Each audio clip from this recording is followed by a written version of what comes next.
Pemirsa, kasus demam berdarah dengki (DBD) di Sumatera Selatan sepanjang tahun 2025 tercatat menurun dengan 4.130 kasus dibanding tahun sebelumnya.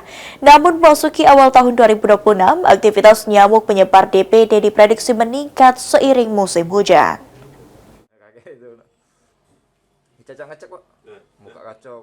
Kasus DBD di Sumatera Selatan sepanjang tahun 2025 mengalami penurunan. Dinas Kesehatan Provinsi Sumatera Selatan mencatat sebanyak 4.130 kasus DBD dengan 22 kematian, turun dibandingkan tahun 2024 yang mencapai 6.263 kasus dan 37 kematian.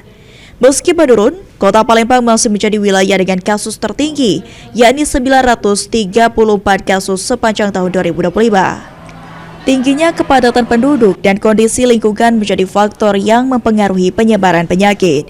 Kabid P2P Dinas Kesehatan Sumsel Ira Primadesa menyebutkan, Januari hingga Februari 2026 kasus DBD berpotensi meningkat seiring naiknya aktivitas nyamuk di musim hujan.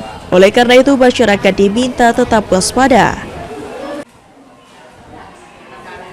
Ini mengalami penurunan dibanding tahun 2024, di mana tahun 2024 kita memiliki kasus 6.263 dengan jumlah kematian 37. Untuk kasus DBD ini memang bulan Januari, Februari itu biasanya mengalami peningkatan. Untuk itu Dinkes tetap lakukan upaya-upaya pencegahan seperti kita selalu bersosialisasi kepada masyarakat dengan kerjasama ke Dinas Kesehatan Kabupaten Kota di seluruh provinsi Sumsel.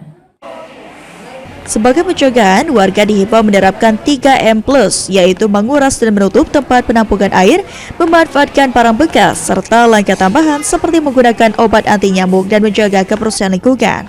Hafidz Zainul, PAL TV.